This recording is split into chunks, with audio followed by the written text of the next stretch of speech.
আসসালামু আলাইকুম সুধী দর্শকবৃন্দ, সবাইকে শুভেচ্ছা জানাচ্ছি। আমাদের বাংলাদেশের স্বাধীনতা সুবর্ণ জয়ন্তী উপলক্ষে সবাইকে আমাদের বিসিএফের পক্ষ থেকে ধন্যবাদ।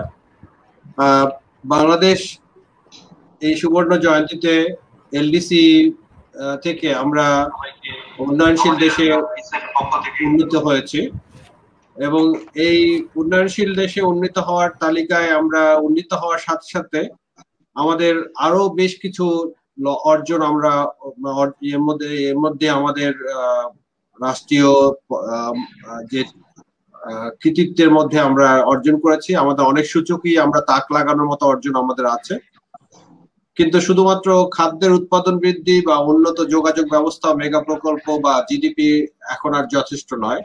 উন্নয়নশীল দেশ হিসাবে বাড়বে আমাদের প্রতিযোগিতা, বাড়বে নিরাপত্তার মাপকাঠি, বাড়বে বিনিয়োগ এবং বিদেশি পর্যটকদের আনাগোনা।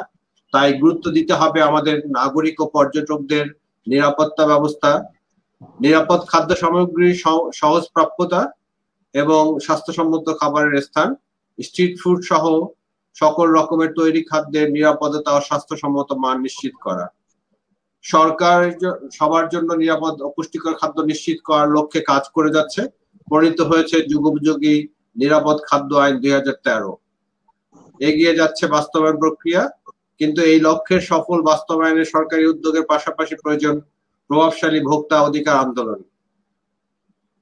দক্ষিণ পূর্ব এশিয়ার উন্নয়নশীল দেশগুলোর ভোক্তা অধিকার আন্দোলন সম্পর্কে আমরা আজকে জানবো আমাদের, এবং একই সাথে আমাদের এই উন্নয়নশীল দেশে হিসাবে আমাদের কি করণীয় ভোক্তা অধিকার আন্দোলনের ক্ষেত্রে, সে বিষয়ে আমরা আজকে আলোচনা করব। আজকে আমাদের সাথে আলোচনায় অংশগ্রহণ করছে দাতো Indrani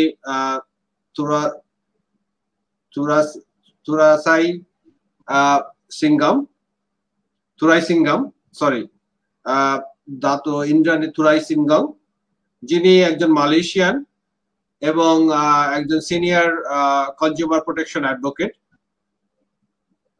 Indrani federation of Malaysian consumer অ্যাসোসিয়েশনের ফর্মার সিইও এবং former head of office of Asia Pacific region of consumer international.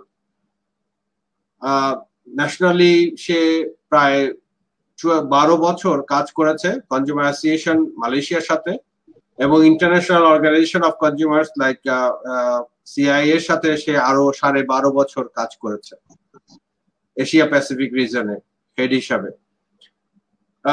তার এই ব্যাপক অভিজ্ঞতা, ওয়াইড এক্সপিরিয়েন্স এবং যে আমাদের প্রায় 50টি মানে সদস্য দেশের সাথে আসিয়ান রিজিয়নে এই কাজগুলো, যে তার এই অভিজ্ঞতা থেকে আমরা আজকে জানতে চাইবো যে আমরা কিভাবে আরো বেশি আমাদের এই কনজিউমার মুভমেন্টকে শক্তিশালী করতে পারি। ইন্দ্রাণী, ওনাকে দাতো টাইটেল দেওয়া হয়েছে সরকারিভাবে, যেটি হচ্ছে আসলে অনেক দিনের বা লং টার্ম কন্ট্রিবিউশনের জন্য রাষ্ট্রীয় পর্যায় থেকে এই টাইটেলটি দেওয়া হয়, যেটি আমাদের ইংল্যান্ডে যে স্যার উপাধি আছে সেটি সমতুল্য। আমরা আজকে আমাদের সাথে একই সাথে উপস্থিত আছে আমাদের বিসেফ এর সম্মানিত সভাপতি ডক্টর এম জয়নুল আবেদিন। আমি প্রতিবারই যাকে আমি পরিচয় করিয়ে দিতে চাই যে আমাদের এগ্রিকালচার সেক্টরে একজন লিভিং লিজেন্ড হিসাবে, যিনি আমাদেরকে এখন নিরাপদ খাদ্য আন্দোলনকে সামনে নিয়ে যাওয়ার জন্য অক্লান্ত পরিশ্রম করছেন এবং আমাদের সামনে থেকে আমাদেরকে নেতৃত্ব দিচ্ছেন। আমরা আশা করছি আমাদের সাথে যুক্ত হবেন বাংলাদেশ ফুড সেফটি নেটওয়ার্কের সভাপতি মহিদুল হক খান। আমরা আমাদের মূল আলোচনায় যাব এখন। First of all, I like to welcome Indrani Thurai Singam, Dato Indrani Thurai Singam. Nice to meet you after long time again.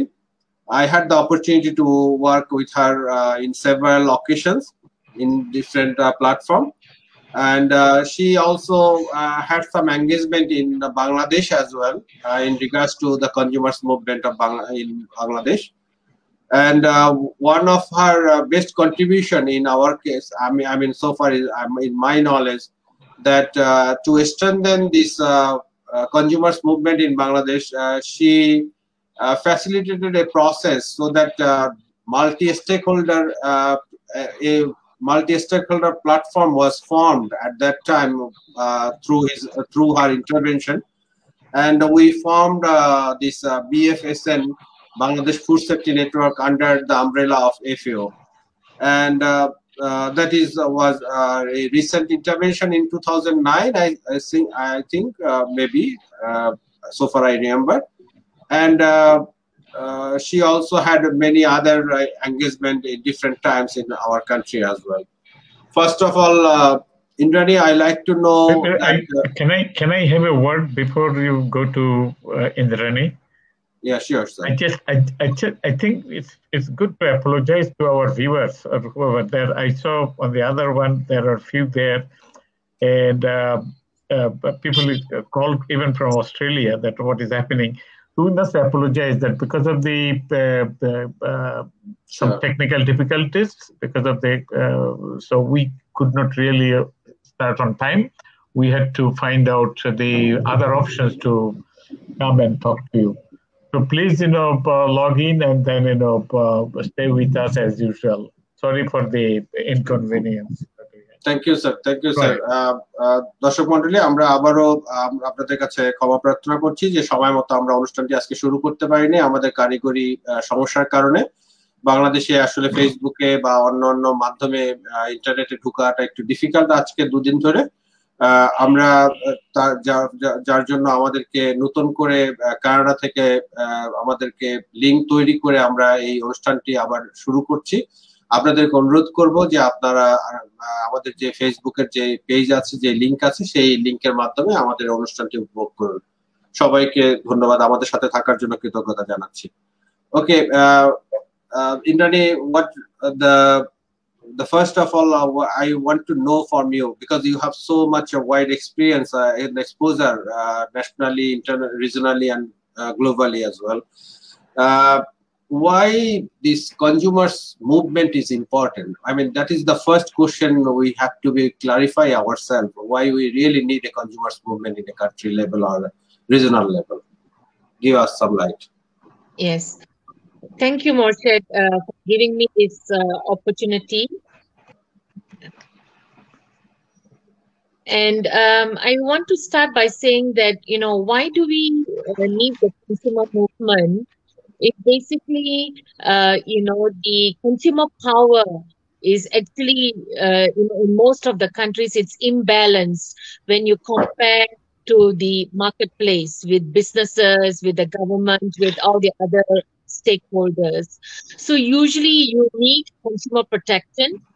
And when consumer protection, what we mean by consumer protection is, you need some consumer protection laws, a strong environment, but then you also need check and balance, and that's where you need consumer associations or consumer organizations.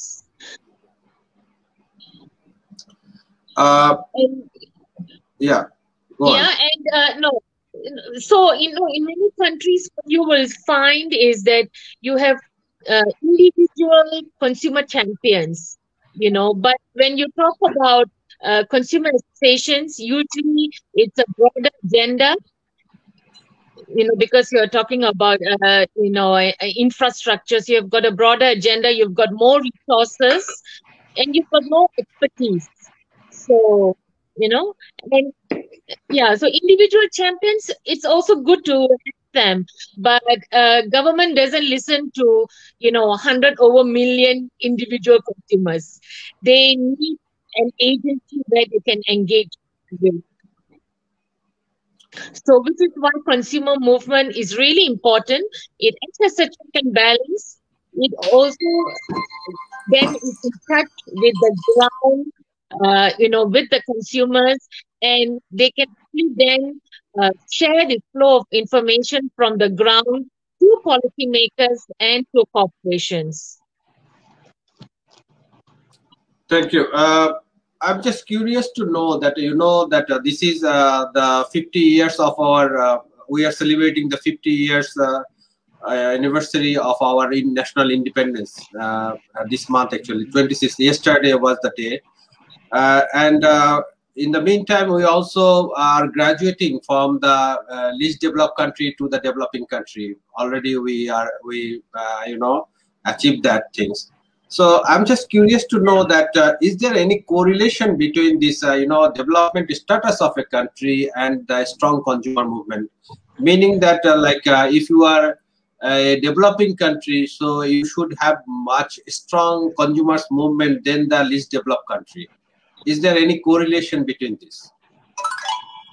Definitely, I think in terms of literacy level, more and more consumers, as you become, you move towards a developing country, more and more of them are much more aware about their rights, and as consumers, we have 8 consumer rights, and so much more people would want to participate, in the decision making of whatever laws or whatever actions that corporations do that affect their behavior. So usually you see a correlation. People will be much more interested to be part of a movement, because especially when you're now talking about climate change, and you're talking about sustainability, individuals, when you're talking about least developed countries, you're talking about basic needs, access to water, access to even eating food and so on.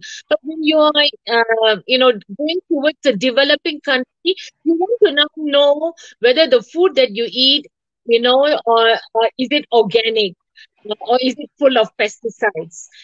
Before that, you just think about food which, irrespective of whether it's full of pesticides or not, because you just need to have food security. So there's always a correlation as we progress, economically, that individuals and consumers also then become much more discerning. They want to know where our clothes come from, the cotton, how is it grown. So all these are all correlated. Is it because? Yes. Sorry. I have a question at this point, probably. Sure. I'm sorry, Milad, for interfering. You said that, the literacy has some kind of positive, if I have understood you correctly, literacy has some positive, links with the consumer awareness, and particularly their awareness about the rights, etc. But, you see, despite all this literacy and all these things, even in Bangladesh or even in developed countries, we see where the literacy is more or less 100%. But still, people are consuming, are preferring those, foods which are not safe and nutritious, like, junk food or the Coca-Cola, Fanta, things like those, So how do you explain this behavior? Now, if you look at European countries, at this moment in time, as you go towards a developed nation, you have those options, and it again depends on the individual consumers. You see so many now options, I would say, in Europe and so on. But developing countries, again, you still have a weak regulatory environment. In many countries, it's not only within the least developing countries, but it's also the developing countries themselves. So it's the individual behavior of, advertisements. Now I want to enjoy the purchasing power that I have. So that's why constantly there's a need for the consumer movement to educate the consumers. Of course, access to internet is so easily available, but still, understanding what is right and what is wrong. For example, financial literacy, you can educate a consumer to say, yes, you must read every term and condition, whenever you sign a bank loan.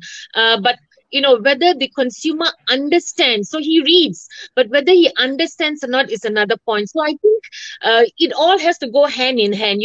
There has to be accountable corporate behavior, because corporations are still looking at bottom line. They are not looking at sustainability. There are very few big transnational companies that are moving towards sustainability. And I think this is where the consumer movement plays a big role by, encouraging consumers to say, look for these kind of logos, look for these kind of, acknowledgements or recognition, and support these kind of good corporations. And the same thing goes also with the government. Now with digitalization and high level of literacy, it's how you mobilize others, because one person can't change, but it's how you do it collectively.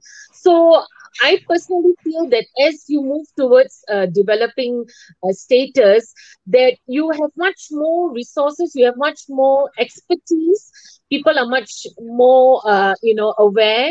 But how do you bring all these, different stakeholders, different parties together and actually push for that change? Because if you wait for the government will say this is not a priority. We need to look at trade. We need to look at other areas. But consumer movement needs to keep on pushing that agenda, because many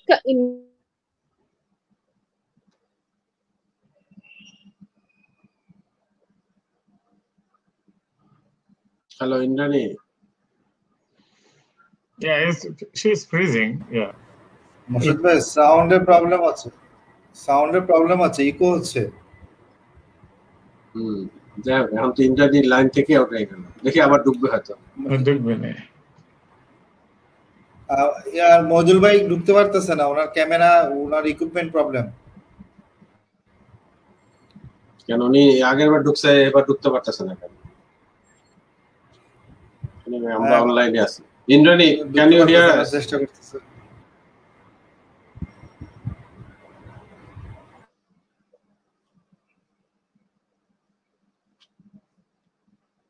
anyways, আমি এর মধ্যে আমাদের সভাপতি মহোদয়কে যে জিনিসটা জানতে চাচ্ছি, যে আসলে আপনি যদি আপনার একটু অভিজ্ঞতা বলেন যে কানাডাতে আসলে আমাদের এই কনজিউমার্স মুভমেন্টটা কতটা শক্তিশালী, how they are really protecting the rights of the citizen or the consumers in Canada where you are staying right নাও।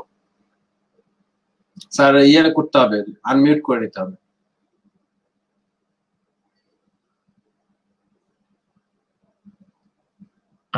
আমি আসলে এই ব্যাপারটা খুব একটা বেশি অভিজ্ঞ নই আমি, কিন্তু একটা জিনিস যেটা যে মানে প্রত্যেকটা, যেটা ইন্দ্রাণী যেটা বলছিল, যে প্রত্যেকটা মানুষকে আসলে ইন্ডিভিজুয়ালি আসলে সচেতন হওয়ার দরকার আছে, এবং সেটার জন্য গভর্নমেন্টের যে সিস্টেম আছে, যে কনজিউমারের জানার অধিকার আছে,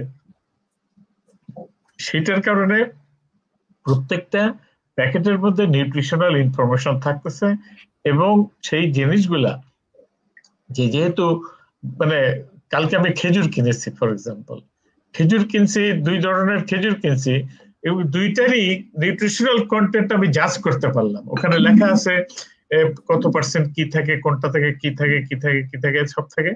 আমি এজ এ কনজিউমার হিসেবে আমি ডায়াবেটিক পেশেন্ট হিসেবে দেখতে যাই যে আমার সুগার কন্টেন্ট কি আছে, ফাইবার কন্টেন্ট কি আছে, কার্বোহাইড্রেট কন্টেন্ট কি আছে, এবং সেটা ওখানে পরিষ্কার করে লিখে দিতে হয় বাই ল। এবং আমার এটা because the consumer has to know যে what he or she is eating, সে কি খাচ্ছে না খাচ্ছে সেটা কনজিউমারের জানার অধিকার আছে।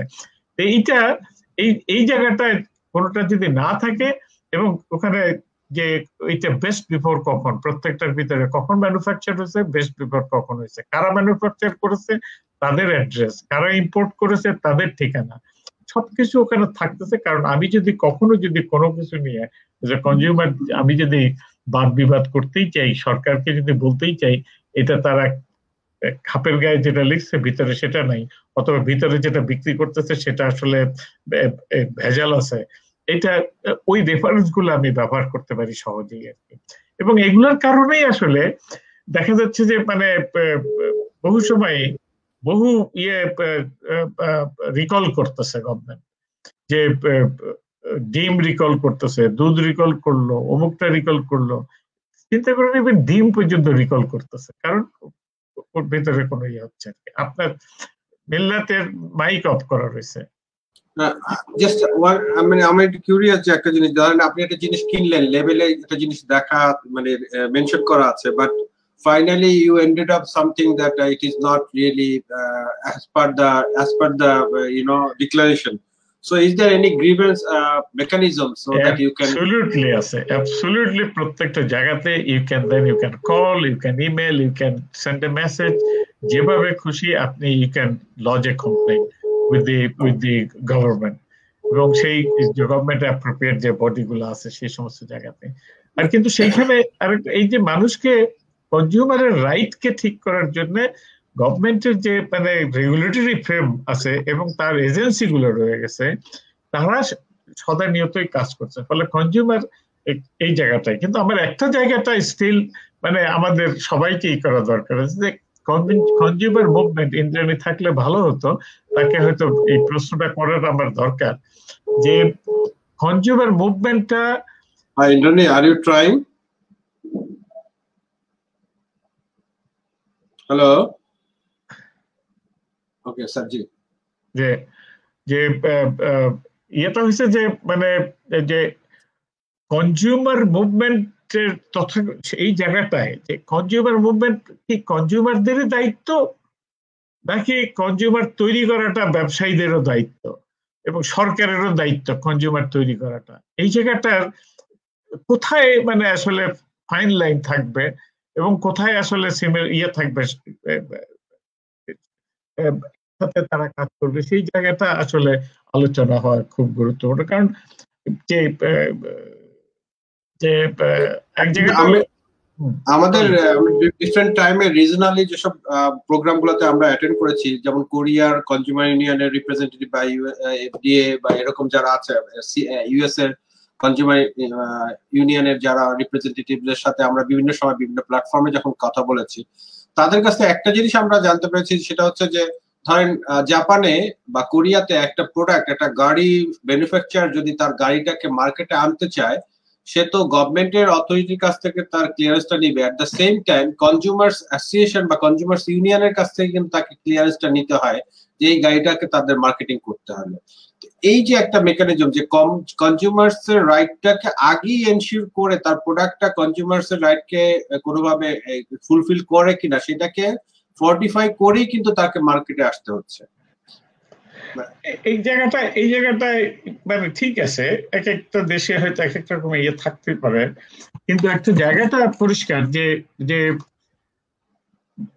যে কোনো মার্কেট করতে গেলে তো অবশ্যই কনজিউমারের ওপিনিয়ন ইজ গুরুত্বপূর্ণ, ভেরি ইম্পর্টেন্ট, কিন্তু কনজিউমারকে তৈরি করা সেইখানে সেটাও একটা জায়গাটা যে আমাদের সিগারেট খাওয়া শেখাচ্ছে, কোকাকোলা খাওয়া শেখাচ্ছে, এগুলো তো মানে কনজিউমার তৈরি করতেছে ব্যবসা কোম্পানিগুলা, তাই না? যে তুমি মদের ওই কোম্পানিটার মদ খাও কিংবা ওই আমার এই পিৎজা খাও, এগুলো তো কনজিউমার তৈরি করতেছে তারা। বলে হয়তো গাড়ি ইম্পোর্ট করার ক্ষেত্রে হয়তো করতেছে, কিন্তু অনেক জায়গাতে দেশীয় প্রোডাকশন ইত্যাদি এটা কনজিউমার তৈরি করার দায়িত্বটা, সেই জায়গাটায় মানে কনজিউমার মুভমেন্টের কি ভূমিকা হতে পারে, এই জায়গাটা আমার মনে হয় যে এই যে কনজিউমার তৈরি করার জন্য বিষাক্ত একটা খাবার খাওয়ানোর জন্য যে কনজিউমার তৈরি করতেছে, সেইটাকে প্রিভেন্ট করার জন্য কনজিউমার মুভমেন্ট কি করতে পারে, সেই জায়গাটা আসলে।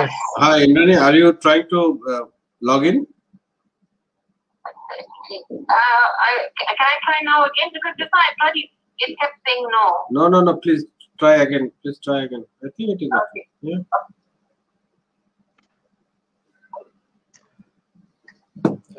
স্যার, এই আলোচনাটা আমরা কালকেও একটু ফলো আপ করতে পারবো, কারণ আগামীকালকে থাকবে হচ্ছে কালকে থাকবে হচ্ছে কনজিউমার ইউনিয়নের ভাইস চেয়ারম্যান থাকবে আমাদের সাথে, এবং বেলার নির্বাহী থাকবে আমাদের সাথে, রিজওয়ানা হাসান থাকবে।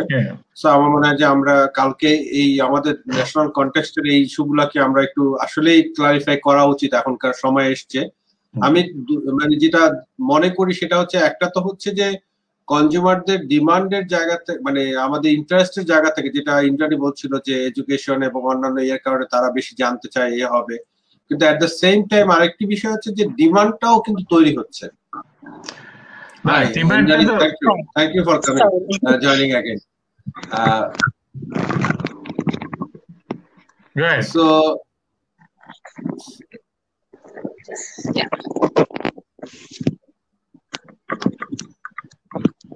Sorry for the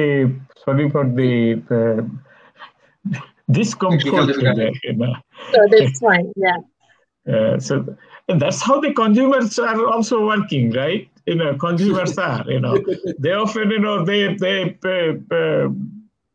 they have demands, but they still, you know, because of the circumstances, they get disconnected. Correct. So anyway. Anyway, in the meantime, actually, we've been discussing some issues like who is responsible to build the consumer awareness or mobilizing the consumers. Is it the consumers themselves should be educated, or the consumer union should take lead, or the corporate world also have the responsibilities to build the corporate consumers? I mean, Dr. John Labidin was saying that through the advertisement, I mean, they are playing a big role to create their consumers, like the smokers group, or you know, the fast food, junk food consumers. I mean, these are created by the advertisement. So if that is done by the corporates, why not the responsibilities lies on them to create informed consumers? And how do you see these things?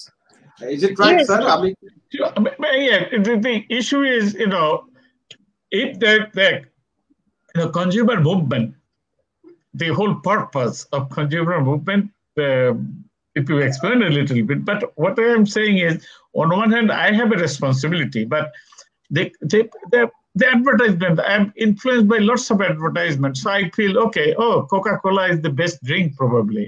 Right? They create consumers. So what the consumer movement can therefore do to against this kind of things as well?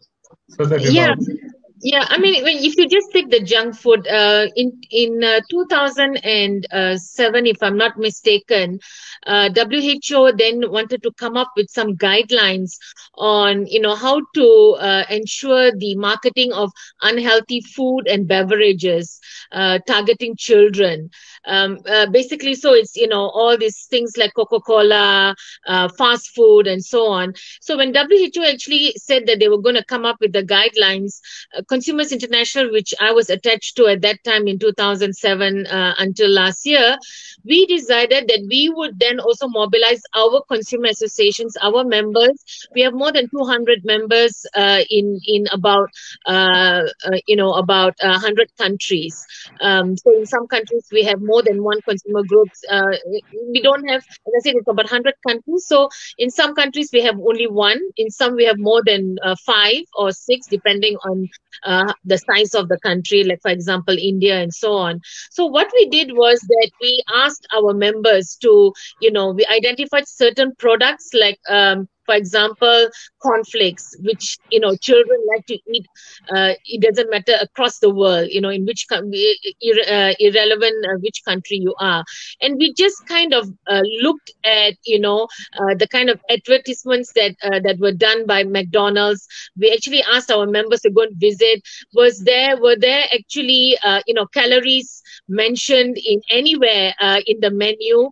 And you know, and even in the cornflakes that we asked our members to monitor, we took only 2 particular brands, and we looked at the content, looked at the sugar content, we looked at, you know, various nutritional content. And we could see a wide difference. It's the same company, you know, having this brand across the world, but in different countries, they have different kinds of practices. And why is that? Because again, in developed nations, you have a very strong enforcement, a very strong environment, regulatory environment, proper laws, proper bylaws, proper punishments.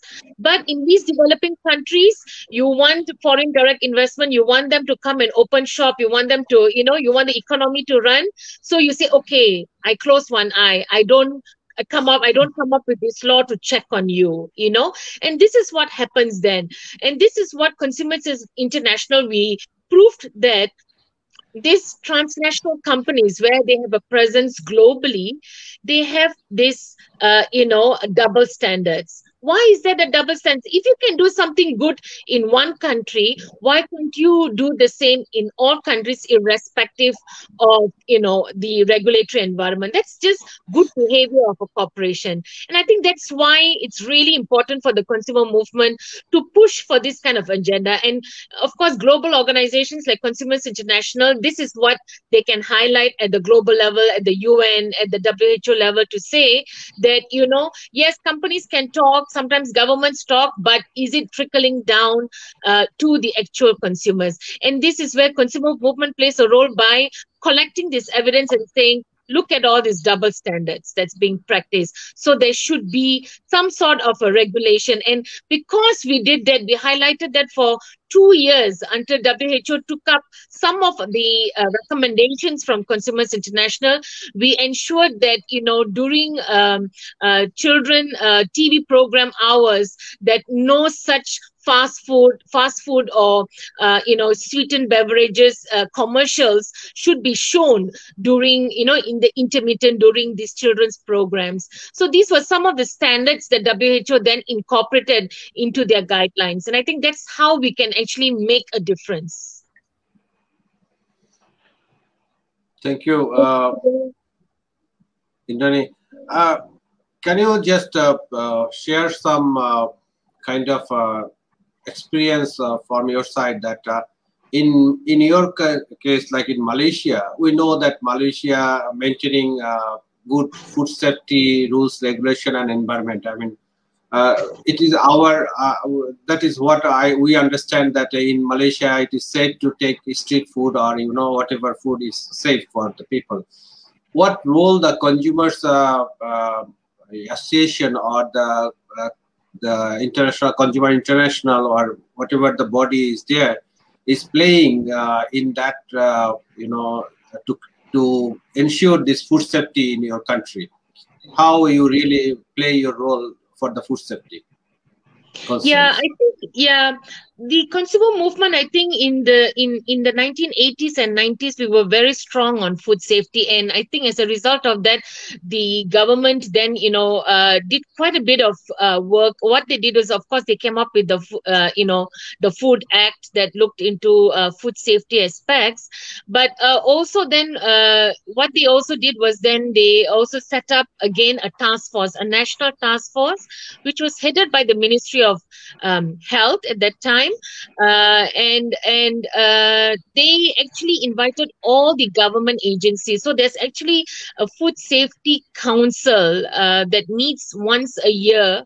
And the Consumer Association, like FOMCA, the national level Consumer Association, the trade union, these are all big major civil society groups representing, the wide consumer interests. So annually, then there is a kind of a roundtable discussion about what are some of the food safety concerns that, the different government agencies have. So sometimes you see you have, issues like on biotechnology, on GM, and then you have somebody who from Ministry of International Trade saying that, our exports are not are being rejected because of food safety scares, or they're not achieving the proper standards. So all the government agencies. So, and I think that's where we have that engagement, at the national level.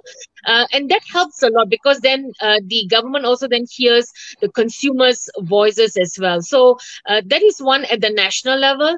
And also consumer groups, consumer associations also then sit in many of the codex, which are again the food standards meetings. We actually take part in many of these meetings, especially those which totally or directly affect consumers. So when you talk about hygiene standards or food packaging standards or pesticides residue standards, on GMO, so these were some of the there are many committees that which are available, but you then have to choose and pick, or sometimes you just have to network with some of the academics who are working working on these areas, or the experts who are on these areas, and rope them in, and you get them to represent consumer interests in many of these meetings, because sometimes the consumer associations themselves don't have the necessary personnel or resources or expertise. And this is what actually in Malaysia FOMCA did, that they actually engaged with the different academia and experts, and then they represented the consumer interest in many of these meetings. And so you had very specialized inputs, very inputs that were accepted when the standards were made. And that's why I would say that our regulatory system is quite good, and that's why you see not much of an issue of food scares and so on compared to other developing countries. I think our ministry, not only the ministry, but I mean the Department of Food Safety itself, has done quite a bit, and regionally and globally, they're quite recognized as being one of the agencies that's very concerned about food safety. I have a small, on this, a small question, Mela. Sure. You talked very nicely, but the regulatory influence of regulatory body and the regulatory mechanisms, etc., everything. Bangladesh also has lots of rules and regulations and acts, and we have several regulatory. sorry. We have the Bangladesh Food Safety Authority. We have BSTI, and consumers. There is a department to look into the consumers movement also. Sorry.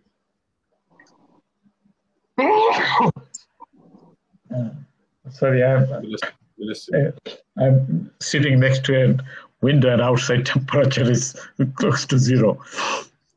But anyway, the issue is, the rules and regulations itself probably not necessarily is a guarantee to see that the consumers' rights or consumers' desires are being protected. Mm-hmm. So how do you balance these things? Balance this one. Yeah, I mean, you see, like for example, when you go to restaurants, I mean, I'm not sure whether you have that in Bangladesh, but at the local authority level, like restaurants are graded. You've got grades from A to D. So what happens is then these food officials usually go on an ad hoc basis, and they look at different aspects of hygiene. Looking at, whether there's been any complaints. See, consumer complaints is a kind of a benchmark, of how active the consumer movement is. Now, if nobody's complaining, then something is wrong, because, of course, the market is not perfect. It's an imperfect market. So you tend to have defective products, you tend to have unsafe products, and so on. So it's through the complaints that, you get things changed, so the officials that kind of grade these restaurants and so on, they look at various aspects. They have, as I said, hygiene. They look at the kind of whether there were any complaints regarding the food that was served in that particular restaurant, and they are graded on an annual basis. So, and restaurants are supposed to put it up in a place which is public, in where the cashier and so on. So consumers are then educated. They are then told, try to go to the ones which are A. If you go to the ones which are C, which means, their hygiene is not so good. You may see some rats running around in the kitchen, things like that. So I think it all goes hand in hand. So it's boiling down to the implementation of the regulatory framework, implementation of the rules and this. And we have a learned listener here from Japan. He is saying, he's still Dhaka. He's saying that we need to frame very tough rules. But rules sometimes you can frame tough rules, but unless those are implemented. But this is one side. It's at the implementation side. But me as a consumer or an intermediary as a service provider somewhere in the food chain, everybody has responsibility. Yes. right? Definitely. So, Yes. so if that intermediary is not fulfilling his responsibilities, if as a consumer, I'm still, you know the street foods in Dhaka. Yes. I'm a consumer. I know that that's, but it's not a good thing, but still I'm going and eating it. It's So a behavior change. it's Yes. a behavioral change. It's somewhere there probably Mentality. change. Yes. So Yes. it's the consumer movement should probably look into the bringing the changes in the behavioral pattern of the consumer themselves. It's not only the consumer's rights. Okay, I have the right to good food. I have the right to have the E. coli free food. But I have a right. Can I always Assert leave my this right. to the government? Yes. Yes. That okay, they should ensure that they have the responsibility, but I have my own responsibility too. And that meant selling the street food has a responsibility too. So our education system, should we only look into cigarette is bad for your health? Should we stop there? Or we change our education system so that the whole nation, the consumer as a whole, everybody is trained as a responsible citizen, responsible consumer, or whatever, or a businessman. Definitely. Yeah. Yes, definitely. And I think that's why it's not only for the consumers, it's also for the corporations and also for the policymakers. Policymakers also don't know everything because they come from the administration side. So sometimes you also need to educate even the policymakers themselves. I mean, when you take about the issue of street food, Malaysia and Singapore, I mean, okay, Singapore may be relatively being small, but I think Malaysia, just take Malaysia for an example, it's also very popular here. It's also very popular in Thailand. What we have done in Malaysia is that the government has given spaces for these hawker centers. We call them, we call them hawker centers. To where then you have 10 or 15 hawker centers coming together, and they collectively pay for the rental of that space. So it's done in a very clean environment. Even now, why Malaysians like to go out and eat, because most of them don't go to the restaurants, but they go to these corner centers which have all these hawker stalls. Food court, like something like that. Well, food court, yes, but food court is still a very permanent, infrastructure. But I'm talking about, when you go out to, you want to eat anywhere in the city or anywhere else, that, one space which is semi-open. It's semi-open, but you have these vendor, trucks that, all like even in Dhaka that you have, but they're all very clean and they are inside and they have a glass which is outside that doesn't allow the dust to come in, but they are in a corner, not on the street where in Bangladesh you can actually see them right on the pavement, without any coverage, without any glasses, without any protection. So these hawker centers usually then ensure that there is a bath, there's a toilet, there's a bathroom, there's water that you can clean the floor, things like that, hygiene and all that. So you can take Malaysia and Singapore as a really very good example.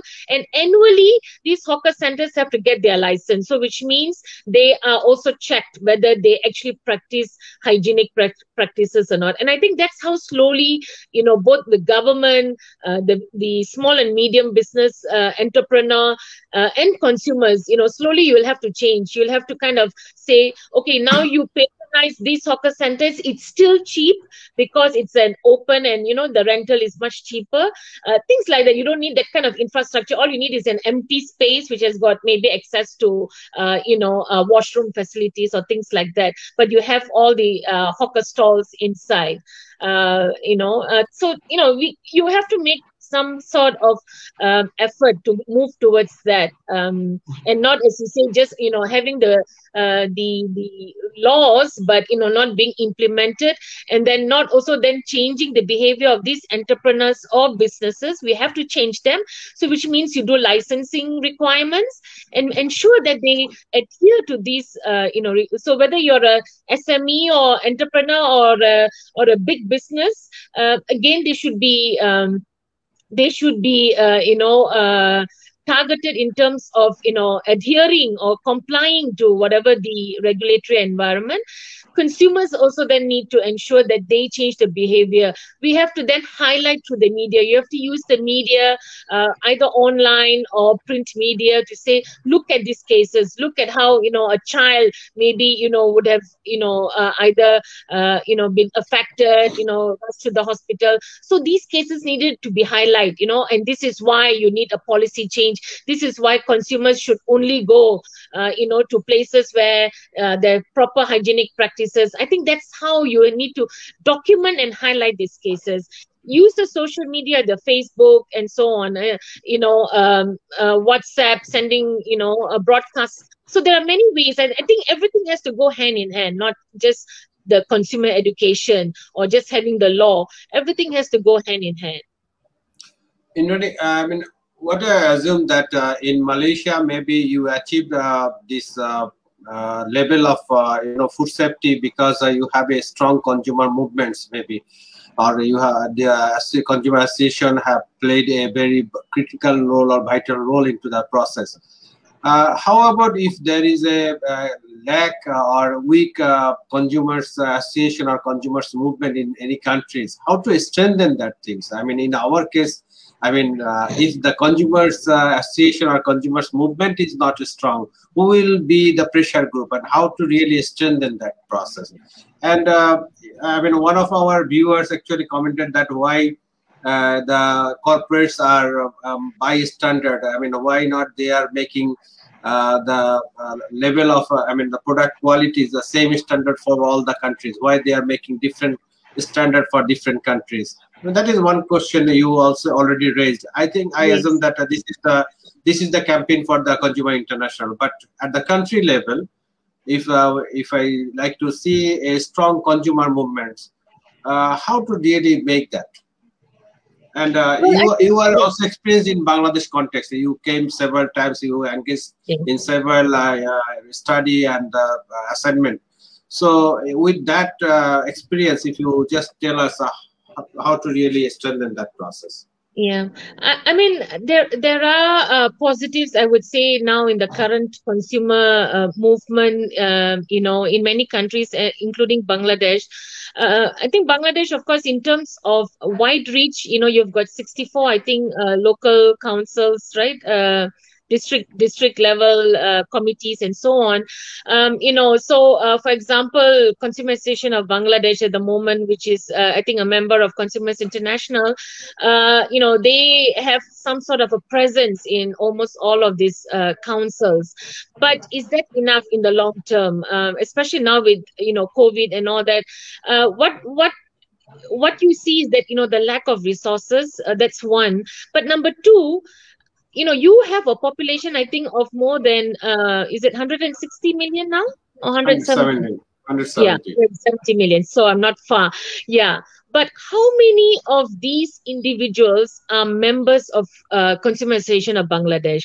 How many are interested to be part of the movement? So there's always, again, the attitude of, the ordinary consumers. Somebody else should be doing it. I should just benefit, and I think that activism is not there in many people. So, I think, so why you see then, you don't see new leadership. I think leadership is really core when you want to make those changes. Can I just get one clarification? In Malaysia, how many consumers association are there in Malaysia?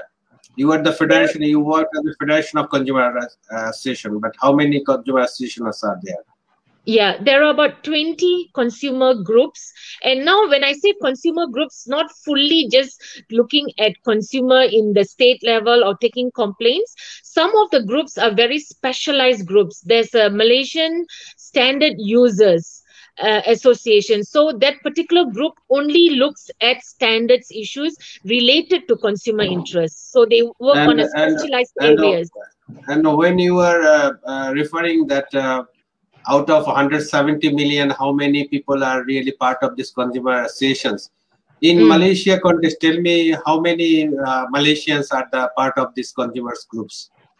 Now, at the different state, it all depends on the individuals. I don't have the figures, but for FOMCA, especially as the umbrella body represented in this 20 member organizations. So these member organizations are the ones who will have the members at the ground level. See, some organizations, as I said, they're very specialized, and they're experts in that particular area. So you have an energy and water association that focuses only on water issues and on energy related issues. So which means you talk about renewable energy, you talk about access to water, complaints related to those areas of availability and food, water safety, and so on. So there are various groups. One is on a health-based group that looks at drugs, rational use of drugs, prices of drugs, drug safety, and so on. So there are some specialized groups, but there are some groups which are general, which take up just complaints in the different states. I think, but what is more important is whether FOMCA as the umbrella body is able to use these resources of 20 organizations, irrespective of how many members, and mobilize the consumers and advocate towards the policymakers in government. I'll give an example. When I joined FOMCA in 1996, this was the question that the government used to throw to us. Oh, FOMCA, how many individual members do you have from the 25 million or so citizens in this country? So of course we said, at that time, I think we had about 12 or 13, consumer associations in our membership. And we said, we are a membership-based organization, which is organizational membership, not individual, but we are able to mobilize the consumers. Now, in 97 January, when the first privatization exercise was done by our government, and, it was basically on the privatization of sewerage, where consumers were already paying, through the local tax for sewerage services. Then the government privatized this, and they didn't subsidize the local tax, but they asked consumers to pay over and above, this privatized bill, and they locked it on, the water bill. So you had the water charges at the top of the bill, and at the bottom of that same bill you had the sewerage services. They kind of put it together, they piggybacked it together. So consumers were afraid, oh, if I don't pay the full bill, my access to water is going to be disrupted. And but there were many complaints, because the way that the bill was calculated was also very not very equitable. Now what FOMCA did, because based on the complaints that FOMCA received, they actually, at that time I was, I had just joined. We did a national campaign of collecting signatures from consumers.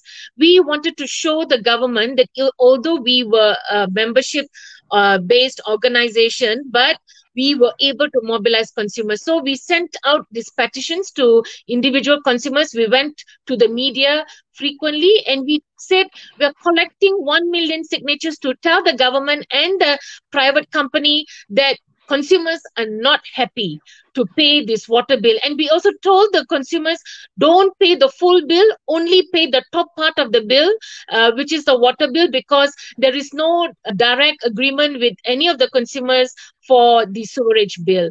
Now, 7 months into our campaign, 8 months into our campaign, and in Parliament, when this question was raised, how many consumers were not paying their bill, it was more than 50% of the consumers. So we were able to mobilize, and by that time, we, every week, what we did was we sent out the signature petitions. Now, one individual we would fax out to that individual, and at that time we could use the faxing machine.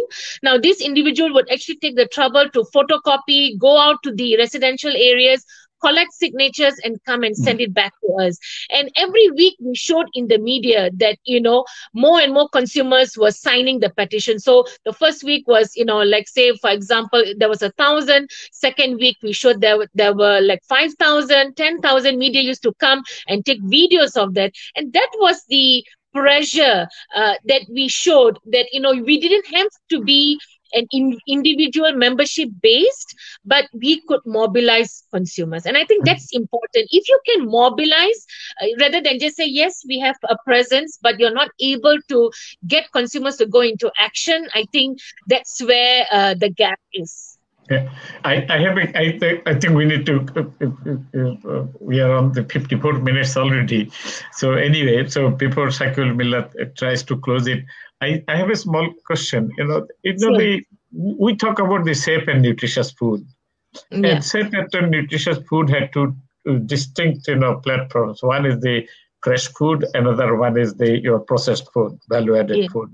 And consumers probably can play their role very freely on the processed food. I don't want to buy this one, I'll buy this one.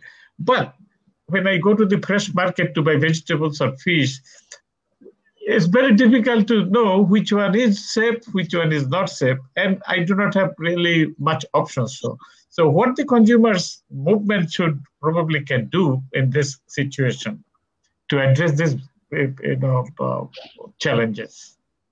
Yeah, I mean, you see, of course, I think here the government also needs to play a role. I mean, they need to do regular market surveillance. Of course, consumer associations, in the wet market, it's a bit difficult to do market surveillance unless, you go together with the officials, especially, again, as I said, the main base of a consumer movement is receiving complaints and resolving the complaints. So if consumers are actively complaining and saying, this particular market in Dhaka, every time when we go, there's, when I taste the vegetables, it's all full of pesticides and so on. So you receive and you document these complaints, and then you go to the officials and say, let's go and, do some market surveillance. You need to pressure the government to do that. I think consumer associations on their own, they are limited in that sense, but they can take up the complaints.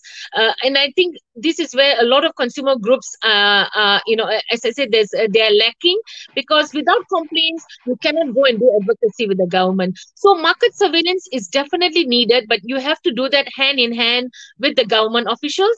That's where you catch, those which are full of pesticides, those are full of, poisonous chemicals and so on, and say, you close your stall until you, buck up, and only these are so, or, you suspend their license. That's how you ensure that the marketplace becomes a safer place for the consumers, because consumers are not able to know whether this is dipped in chemicals or not. It's very difficult for them to know that. Of course, consumer associations can give a few tips. You say, if you pick the top part of a vegetable, and if it's fresh, it will come out very quickly. If it's soft, then you can give tips like that. But I think when you talk about pesticide levels, poisoning, and so on, that has to be done through market surveillance. Good. Indrani, Joe is following our discussion, and he sent to a comment like there is two part. One is food handlers, those who are serving the ready food. The other one is who is producing manufacturing the food product. So the campaign should cover the both areas. Yes. Thank you, Joe, to be with us. Joe is from KL actually. He's also one of our good friend, Indrani, and my good friend from KL. Yes. Indrani, I think we have a kind of gap in our understanding in Bangladesh. Like in Bangladesh, we have an organization called CAB. So most of the people think that there should be one consumer association kind of things. But we got an idea from you that it should not be the one. It could be hundreds. In Malaysia, there are 20, but it could be 100.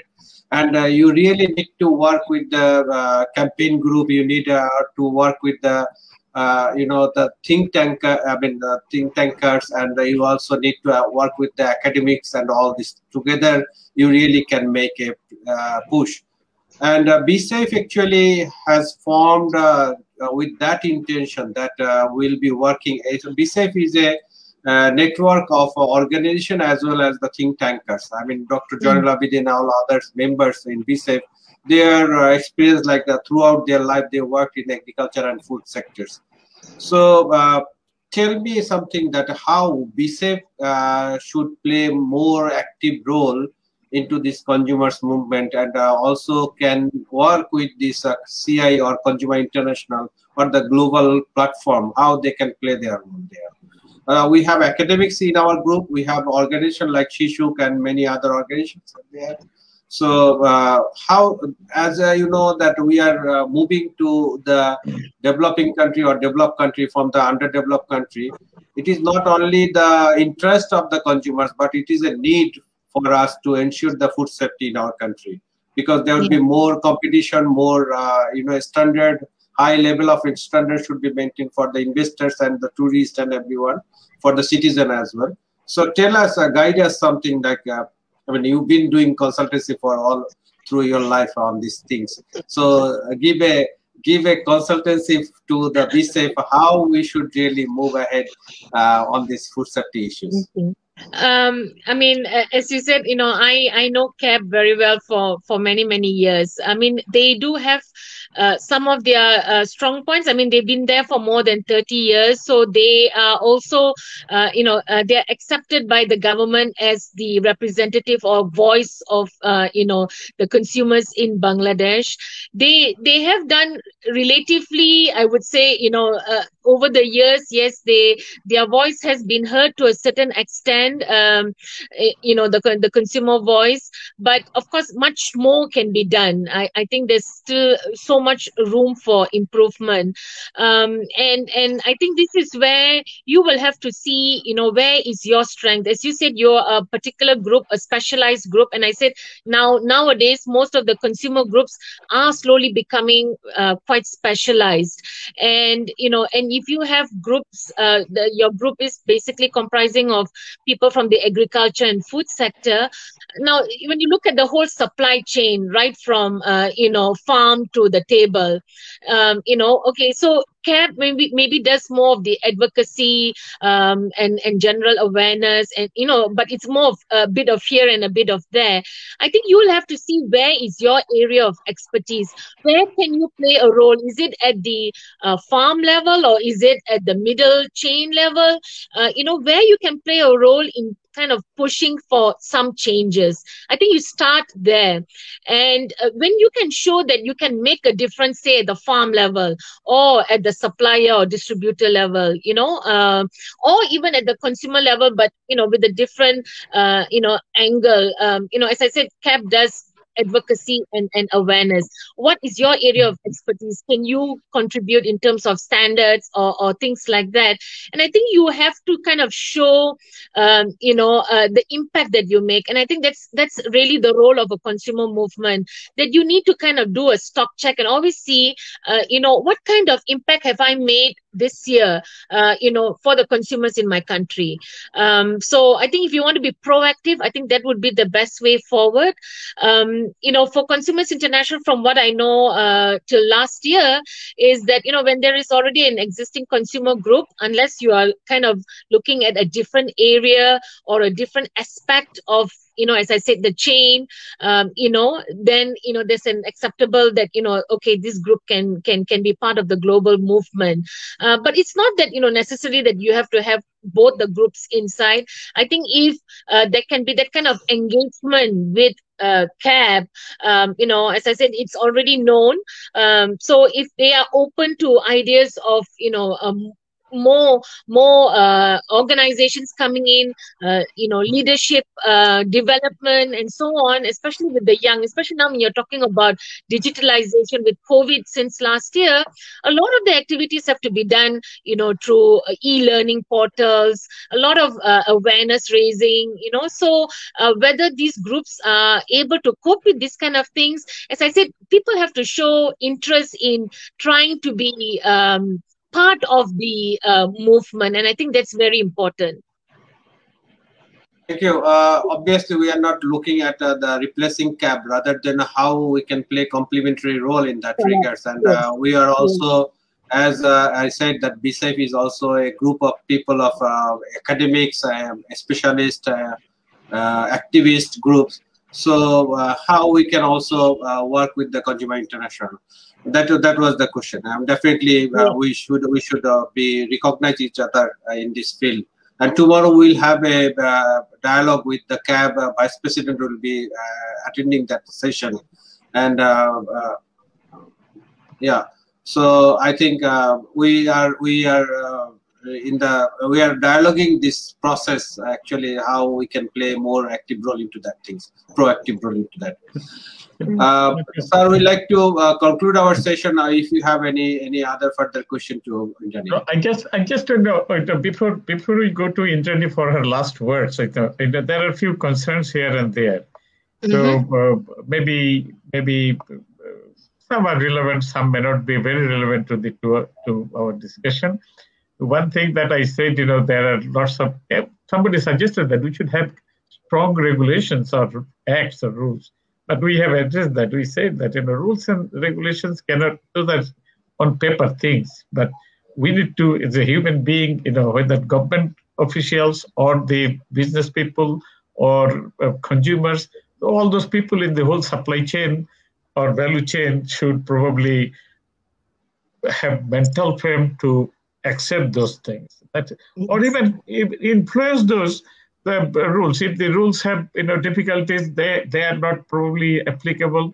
The consumers or those people should probably influence those. And once that is done, probably they should also try to oblige those. That's probably a morality issue, moral obligation part as a citizen, whether you are educated, whether you are in the developing countries, whether you are on millions, or whether you are earning only $2 a day, everybody has a responsibility in that. So, and everybody in turn is a consumer in this way or the other way. And then there are some other relevant questions when we talked about, probably you are not here, we discussed about this, the food labeling to maintain the consumer interest, so that consumers can also go through those and then see which one he or she likes, so that consumers can exercise his or her right. So he suggested that probably the shops or etc. should have those devices. I think that's not a practical thing. It's anyway a regulatory body. They should do it, and it's their responsibility. I think there are issues raised by like certification, WTO, I think, which is not very relevant to our those discussion. are not relevant. I'm not going through everything. So, and different countries, my personal feeling is that sometimes written for Canada or whatever, I have not seen those. But if it is written, then every country or every region has their own regulatory framework too. If I am exporting a thing to them, I must, fulfill their conditions. So those are probably the major issues, and just as issues you have raised, and traceability and certification is an important issue, because that's part of the consumer rights too. That I need to know, where from is coming, and so that what certification process it has gone through, so that I know what I'm consuming, I wanted to consume. And the expiry date as well. Expiry date. We talked about expiry dates. We talked about the nutritional content. Yes. Best before also, and year manufactured.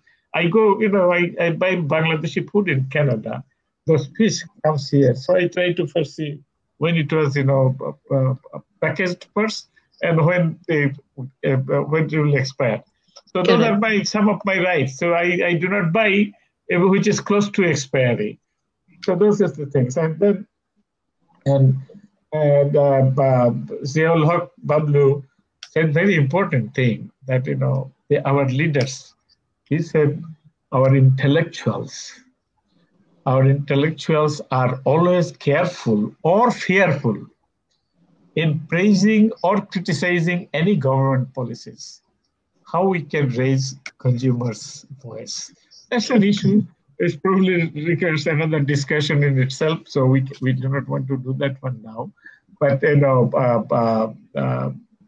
he's sitting in Australia. He's from Australia, telling us that. So he's part of that too, probably.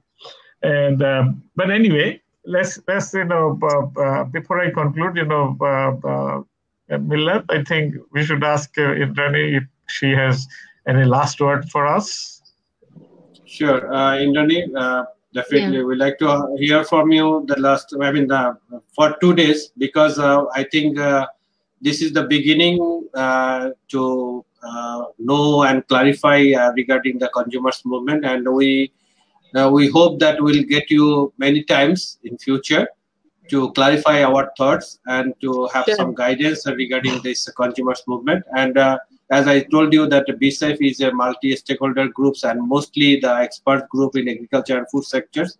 So we really like to play a proactive role in the consumers movement, and you could be officially an advisor for BSAFE actually. So anyway, You are welcome. Yes. So so if she has any last word for please, us and for please. our viewers. And, Yes. Yeah, I think I think the summation was quite apt, and for me, as I said, you will have to find your niche in where you can play a role, and if there's already something which is lacking, it's how you strengthen it, and the engagement process. And I am quite pleased to hear that there's going to be that continued engagement, throughout this process, because at the end of the day, everyone is a consumer, and you have to always think of it as a multi-stakeholder. It's not, as I said, individually just attacking the policymakers or attacking the corporations, but you also then at the same time you have to change the behavior of the consumer. So it has to be a multi-stakeholder kind of engagement and process, and you have to keep on documenting, you have to keep on highlighting that, okay, because of this is not happening, because of this weak regulatory environment, consumers are getting cheated. So I think that's really important. Embrace digitalization, especially now with the new norms. You are not able to go out. We don't know for the next 2 years how far we're able to do that. So I think the use of digital, and I think that's also an area that CAP needs to also further strengthen, because I don't think at this moment they are using that kind of opportunities. So whether that's an area that you can also look at and embrace that, and see how you can outreach not only to the consumers but also to the policymakers, come up with some sort of platforms and so on. I think you can try to be a little more innovative. And at the end of the day, Today we are controlled because of this digitization. Yes. And I think, as I said, at the end of the day, you will have to have an avenue for handling complaints, because that is the pulse of the consumer movement. If you don't know how the consumers feel, you're not able to advocate on their behalf. So whatever you need that you do, whatever that you do, you need to have a small, at least a unit that kind of looks into a channel that, either it's online or it's through phone calls or walk-in, people complaining and you resolving the complaints. It can be limited to online, it can be limited to phone calls, but there has to be the channel, because how will you be able to say consumers in Bangladesh are feeling this, or consumers in Bangladesh are saying this is what we want? So unless you have that pulse, I think that's why complaints handling is an indicator of how strong the movement can become. I think that would be my last words. Yes. Good. Yeah. Thank you so much. Thank you so much for giving us this schedule with a very short notice. And as I said, that we hope that we will have you more frequently to really strengthen our Bangladesh consumers movement. We'll be working as a complementary player into that case. Sir, please conclude the session. Thank you again. Firstly, before I conclude, I need to thank Dato Indrani. Is that the right way to say? Yes, yes, okay. Thank you. Okay. Yeah, So thank you, Shakil, also, Murshid, also for bringing her on to our platform, and thank you once again for being with us despite our difficulties today. Despite all those, you were there, and all your comments are very valuable. And as Shakil Millat Murshid has said, that this is the beginning, and definitely, but not only through our online meetings, definitely we'll get your assistance in all our activities, future activities too. We talk about safe and nutritious food, and so we'd like to build consumers also, and the movement. That is what we are trying to do. But so we will be happy to get your guidance. And today, for our viewers and others, I think we have discussed many things, and the power of consumer movement was discussed, and then it can not only change behavior of the individual consumers, but also change the behavior of the society, change the policies and the rules and regulations as well. So we can improve. So a strong consumer movement is important. And we have also mentioned that proper education probably also can help develop play a role, important role. And the advertisements, etc., those big corporations, they create their own consumers. So we need to see that one, their advertisement policy they are using, etc., are also conducive to the consumers or the proper, food and nutrition concern. And also we talked about the leadership. And we have, Dr. Indrani has mentioned that she is knowledgeable about our consumer movement. While, in Malaysia, there are 20 consumer groups. Here in Bangladesh, we have not been able to do that one. So our leadership in Consumer Association of Bangladesh or someone else probably should take steps so that, we have a larger segments of the consumer movement. And from the safe and nutrition point of view, I was thinking that probably we should promote formation of a consumer association of safe and nutritious food in Bangladesh. Probably we should promote a specialized group. And I fully take your point that but the group itself should not be only talking, should be doing also. It's not only talking, it should be doing, like you said, that the handling the voices. The voices, okay. The complaints or demands, both. That's why I'm using this word voices. So, and also responding to those voices. If something needs to be, taken to the policymakers, decision makers, we take it to them. Something has to go to the producers or whatever, corporate people, we should take it there. So it's the how do we handle those complaints and the demands and all those issues? Yeah. So that's it. I think 1 hour 17 minutes, just and plus 30 minutes. We have 30 minutes. So thank you for being with us, my friends. And our friends thank you for being with us from different countries as well. I don't know where from Joseph is from. Malaysia. He's from Malaysia. Okay. Thank you. Okay. Thank you for being with us as well, and hope to see you soon. And stay with us. And please share this. Today's discussion was in English, unfortunately. But share this with your friends and families. You have all Facebook. So Facebook is a strong media. Please use that one. This is going to our website. This is going to our YouTube also channel as well. So all those places will be there. So please encourage your friends and family to watch those. Thank you so much. Thank you, Dr. Indrani, once again. Thank you. Thank you for the opportunity. Thanks. Okay. Thank you, Milad. এটা তো আমার হাতে এখন আমরা তাহলে offline যাচ্ছি।